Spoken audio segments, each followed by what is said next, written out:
So welcome, hope you're all having a wonderful holiday. Couple hours to go, and we're back. And it's good of you to come in, because I think there are a few things I do want to talk about, but we will record it for those at home. I think I'll probably talk for probably 30 minutes, go over some things, and then hopefully we can have, let's say, till 3 o'clock. Hopefully that's plenty of time to address all your questions. And then maybe we can go a bit earlier. So here's what you need to know about the test. So we'll have 70 minutes, 60 marks, 6 questions, okay? And you're allowed 1 page, single-sided A4 page of handwritten notes, and your graphics calculator. So we do recommend using your graphics calculator and really relying on it. Now, if you've had a bit of a look at the previous tests, okay, what you can really notice, and you're quite lucky that you've got 4 revision tests, is you can see what's common across all of them. And then you can anticipate that's what's going to be asked. And so if you look at a test, like normally there's 6 or 7 questions, and there's sort of 6 or 7 things that can be asked. All right, so you can anticipate, I've told you there's going to be a conjecture problem, I've told you there's going to be a graphing problem. All right, you can look at the tests. So I've got up here, this is last year's. Here's finding the equation of a tangent. Okay, so you can expect that you're going to need to do that, and then maybe something else like find the y-intercept or the x-intercept of the tangent. Now this question here, like this is another one that's been in every test since day dot, and that is, it's an opportunity to demonstrate when functions are increasing and decreasing, when they're concave up, concave down, and when they have turning points and when they have stationary points. So that is 3D.2, right? And there's a lot of marks you get there, right? It's a big fat question. So you know, you look at that, 2 marks, 2 marks. So there's 5 marks, 7 marks, 8, 9, 10, 11, and then graphing. You know, so you're up to 14 marks for what's really an easy question. You can answer all of that stuff just by looking at the graph on your calculator. So no one should be losing marks there. Okay, it's important you get them right. And you can see them, they're in the practice tests, and if you see exercise 3D.2, I think I've written that is. So that's questions that involve increasing, decreasing, stationary points, concavity, points of inflection. 3D.2, question 4. So this is the first thing I wanted to talk about, is nature. So we have nature of turning points, and we have nature of points of inflection. All right? So when we say nature, it means be specific about it. Because a turning point can be a maximum, it can be a minimum, or it can be a stationary point of inflection. A point of inflection, so maybe I'll list all of those. So max, local min, or stationary inflection. All of those are turning points. Okay? And they're turning points because the slope changes from increasing to decreasing. Okay, and then we have a point of inflection, and there's 2 of those. You can have stationary or non-stationary. And so when it says state the nature, it means be specific. What are we observing here? All right, so make sure you're doing that. Just make sure you get all the marks there. What can I say? I've said to use your calculator to support you. And so, like, that's going to pop up a fair bit, but what I mean by that is, you know, let's say we're doing one like this, okay? Here it is, 3x to the 4, take 8x squared plus 2, you know, find f dash of x and draw its sine diagram. You can completely use your calculator to do that, all right? And so that's by, I'm going to detail that because I want to be very specific. In graph, you know, you graph the original function, which is, minus 3x to the 4. Take 8x to the 3, and then plus 2. And then here we can go, all right, now graph the derivative for me. Okay, so even if you're going to somehow stuff up that derivative function, you can rely on your calculator to generate the right answer for you. Okay, and you can do the same for the second derivative. So I'm going to unselect the first derivative. I've got a standard V window, and so you can draw the sine diagram straight from there. All right, you can state what you can perform your differentiation. You know, I expect you to be able to differentiate that, but then you can draw the sine diagram straight from your calculator if you want to. All right, there's nothing else required. So then with regards to the kinematics question, so you can anticipate there's going to be a kinematics question. That's going to be one, but both, I'll be honest about these, the kinematics and the rates of change.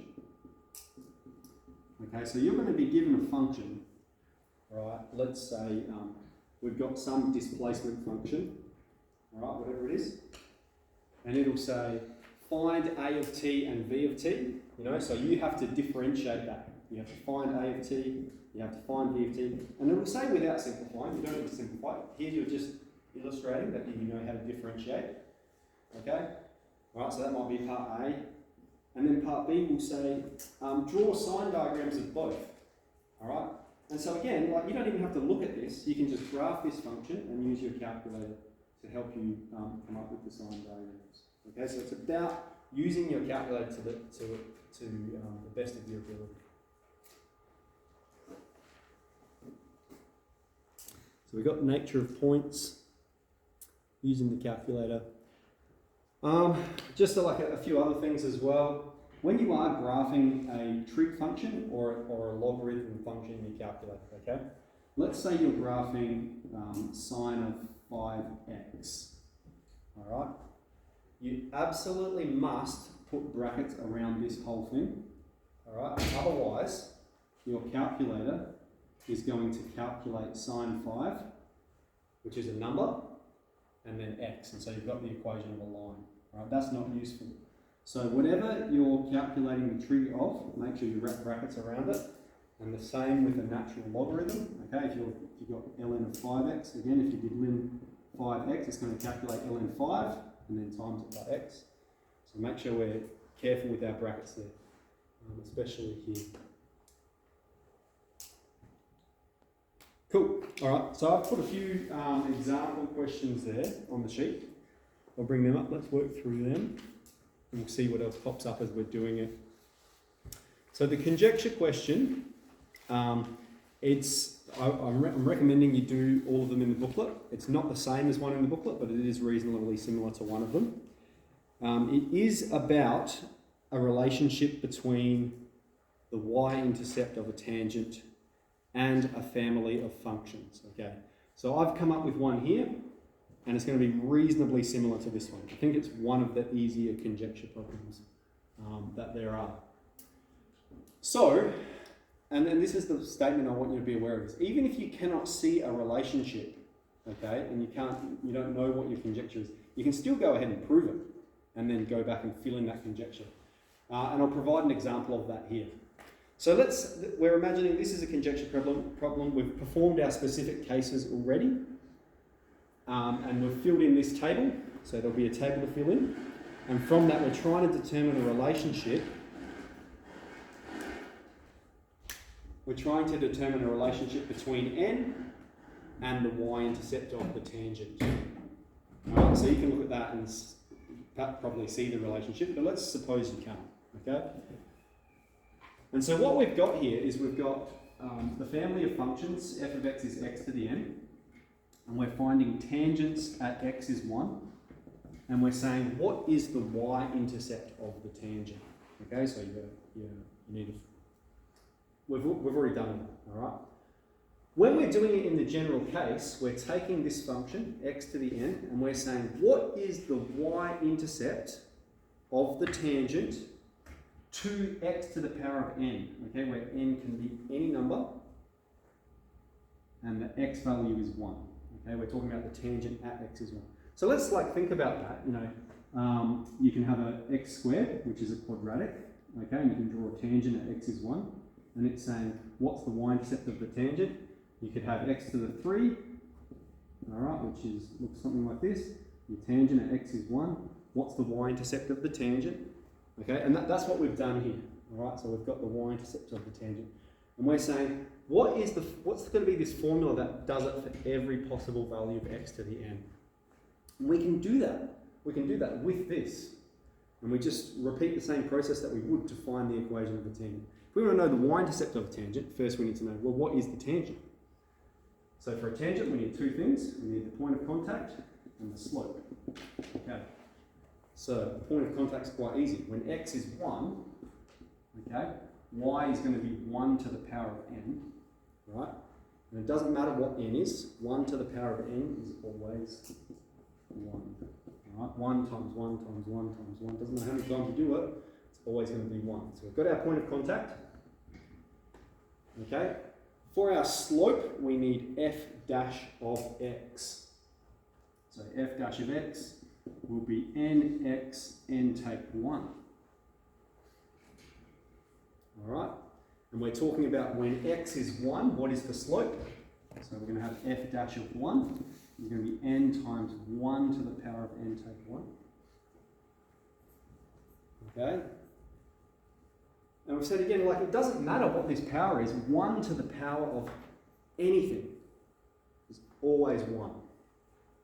So we're going to have n times 1, which is n. And we've got everything we need to find the equation of a tangent. We've got the slope, and we've got the point of contact. So, and then we can just use our formula. You know, it's f dash of a times x take a plus f of a. All right. So here is our slope. We've got n. We've got x take 1 because we're talking about the tangent at 1. And then plus the y value when x is 1 is also 1. And let's evaluate this. We're going to have nx take n plus 1. So that's the equation of the tangent. What is the y-intercept of this tangent? All right, so this is the equation of a line, isn't it? It's y equals mx, that's m, and this whole thing is c. That is your y-intercept, minus n plus 1. All right, and so you can notice that pattern up here as well. We've got when n is 1, the y-intercept is 0. All right? Minus 1 plus 1, 0. When n is 2, the y-intercept is 1. I've got that, I haven't written it in properly. That should say minus 1. That should say minus 2. That's not very helpful. Sorry, I'll update that for next time. Minus 1, minus 2, and minus 3. All right, now we can see the pattern a bit more clearly. Minus n plus 1. All right, so if you have, minus 4 plus 1 gives you minus 3. And so then, you know, even if you can't see the pattern early on, if we can't make the conjecture, we can prove it. This is the y-intercept here, and then we can go back and we can make the statement. What is our conjecture? Well, this is we can even get the marks there for it, even if we weren't able to observe it. Our conjecture is that the y-intercept is minus n plus 1. Okay, so it's pretty similar to this, all right? It involves some families, reasonably similar to this, at one specific point, and you're finding the y-intercept of a tangent. So I think you're going to be fine with the specific cases, but when it comes to the proof, that's the process we do. We find the equation of a tangent in the general form. So we say, what's the point of contact, what's the slope? It's going to have n's, okay? It's going to have x. It's going to be a little bit complex, but we just process the same thing, same process. Put it in the formula, process it, and then expand it, and that's going to be our y-intercept. That's our final statement. Okay, two other things about that. All right, is if you have, let's see if I can find it correctly.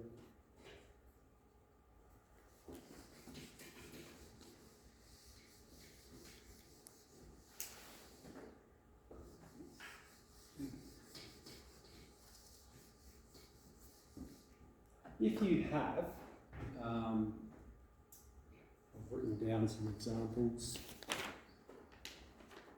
Alright, something like this, 3x, take 4y equals 4 plus e to the 3, right? And it says something like, find the y-intercept exactly. Okay, find the y-intercept exactly. We can process this, what we need to do, this is in general form, isn't it? We're going to need to rearrange that to get y by itself, and then the y-intercept is just going to be the constant term that's left over. So we can write it like this to begin with. What we might even, minus 4y equals 3x, and it's going to be, minus 3x plus 4 plus e to the 3. And then we have this minus 4 here that we need to divide both sides by as well. So we get y is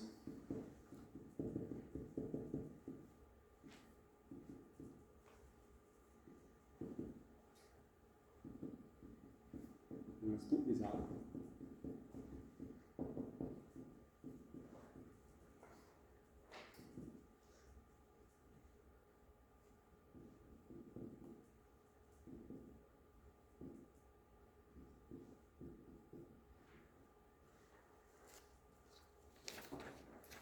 Okay, so again, here's the equation of a line. And if I say, well, what is the y-intercept of this line? Well, here's your m, that's the slope. And so this whole thing that remains is a constant term. That is the y-intercept. Okay, so you might get something asked like that in general form. What's the y-intercept? Obviously, it's not shown very clearly here. We need to expand it and get y by itself.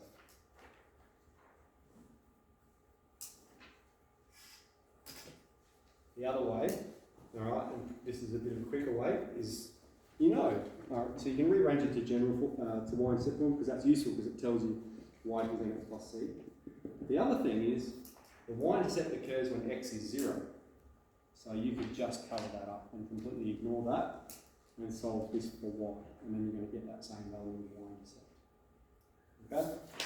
Another way it might be asked is something like this. This is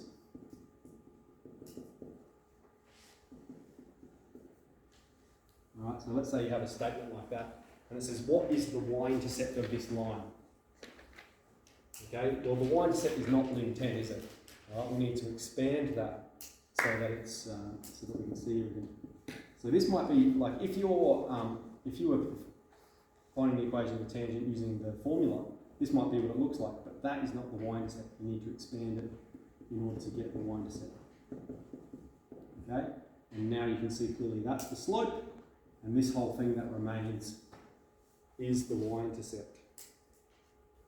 Okay? So I don't expect that to be really complex. I think we understand that. Okay, obviously you need to know your log laws as well. So, ln of 5x, you can write as ln 5 plus ln x. That's important. Ln x to the n is n ln x. That's important as well. All right. Cool. So that's, I think, enough about our conjecture. Is everyone sort of okay with that process? Is there anything you want to ask about it? No. So I do think it is one of the easier ones, but I do recommend doing every question in the booklet still. Okay, let's have a look at this optimization problem then. Okay. So it's reasonably similar to this, and the reason I want to go over this is because it might be a little bit mean to just throw one in with circles without maybe doing something a tiny bit similar. So we'll go over this problem here, and the optimization problem is going to be reasonably similar to this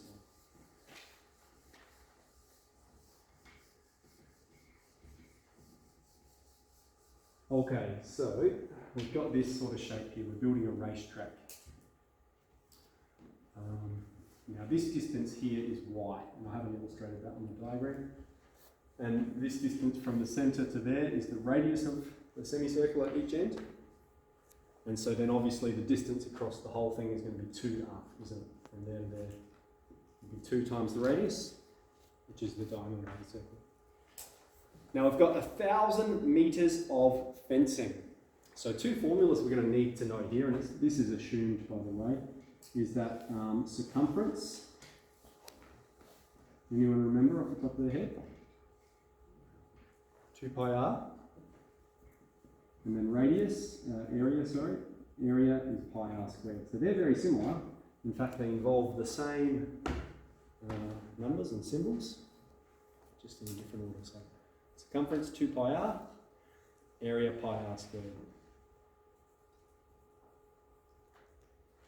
All right, so this is our first step. We've got 1,000 metres of fencing. Okay, so what that means is this semicircle plus this semicircle. Okay. Now, because if we just had a semicircle, all right, the distance of that part's just going to be pi times r, isn't it? It's 2 pi r for a whole circle, and then divided by 2 because it's a semicircle. But we've got a semicircle here and a semicircle here, so that can just be a whole circle. So the distance around this track is going to be 2 pi r plus 2y equals 1,000. We've got 1,000 metres of fencing for the racetrack. And in part A, we're trying to show that y is this. So we're trying to isolate y. So we've got 2y is 1,000, take 2 pi r. Y is 1,000, take 2 pi r on 2, which is 500, take pi r.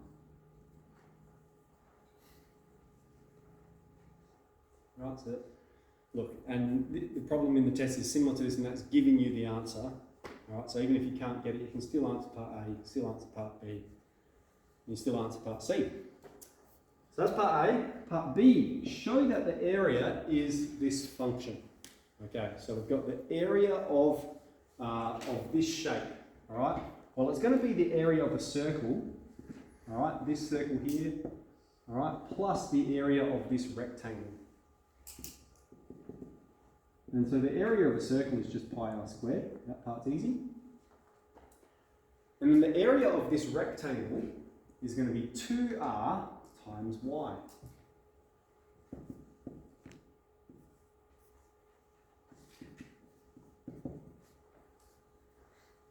Okay, but we want an expression completely in terms of r, so we remember, well, this is what y is here.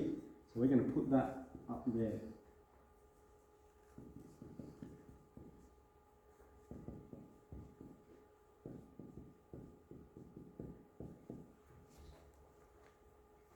And if we fully expand that, we've got pi r squared plus 1,000 r, take 2 pi r squared.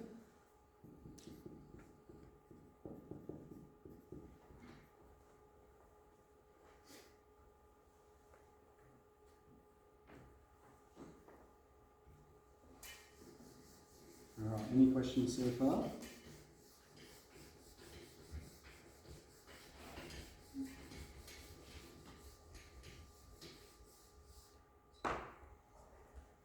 Okay, then, using calculus methods, find the exact value of r that maximizes area. So when it says something like that, exact, it means you can't just use your calculator here, you need to do things manually. All right, so that's the sort of language that's going to indicate that.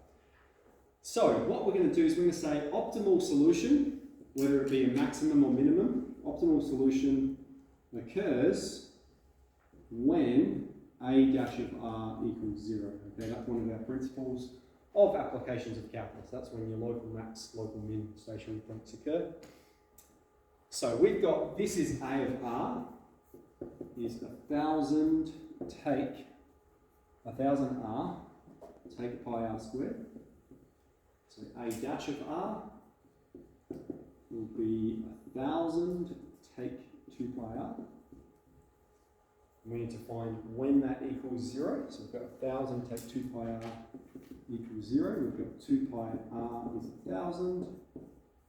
R is 1,000 on 2 pi.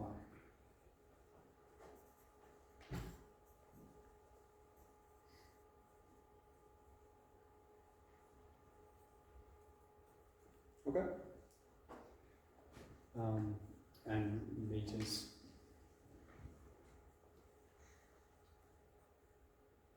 Alright, so you can use your calculator here to support you, alright, but you won't be able to get it to generate an answer like this. Instead, it will tell you that value to 3 significant figures. And one way you can do that is just by going, well, this is the area function, it gives it to me up there, gives me the area function, you can just g-solve the max, graph it and g-solve the max. What's the max of it?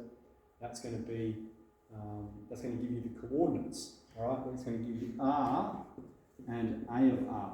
And so what that is, that tells you the radius of the circle that corresponds with the maximum area and the corresponding maximum area. So it's going to give you both pieces of information.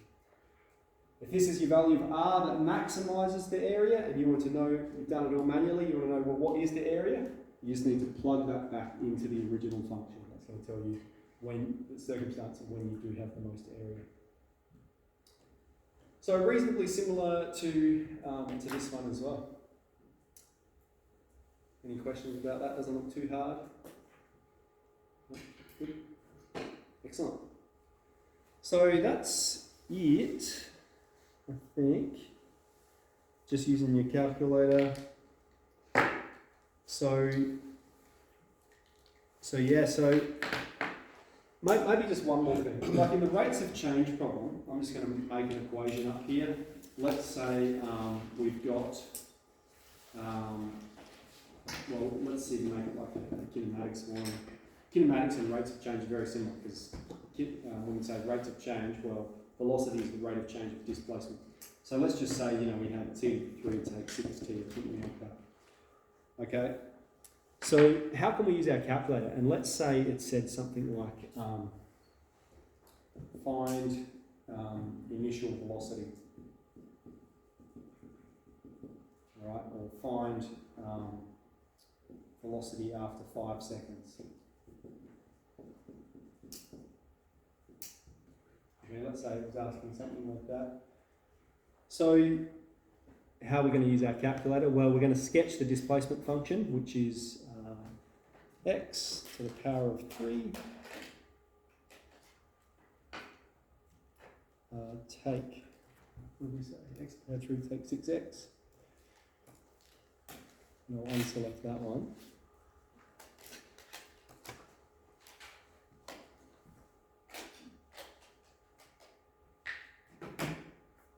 It doesn't like the x I put in.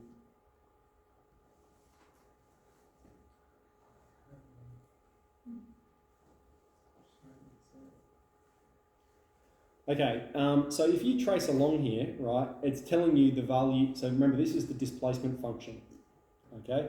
And dy on dx is the rate of change of displacement. So that means dy on dx is telling you the velocity. All right, so you go, oh, well, what's the velocity when x is 0? And so you can just answer it straight from there. Find the initial velocity. Well, v of 0 is -6, and then make sure you answer with the unit. Okay, well, what about v of 5? And we go, well, when x is 5, what's the value of dy on dx? It's 69. So velocity after 5 seconds, v of 5 is 69.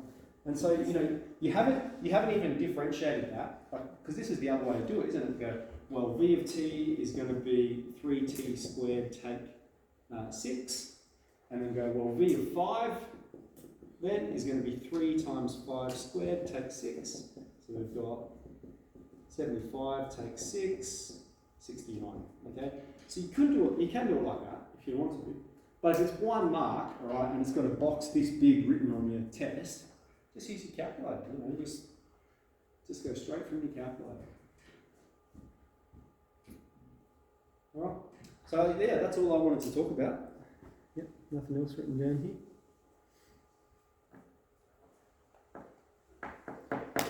So, yeah, I might come round, see, address everyone's questions. You're welcome to spend a bit of time working.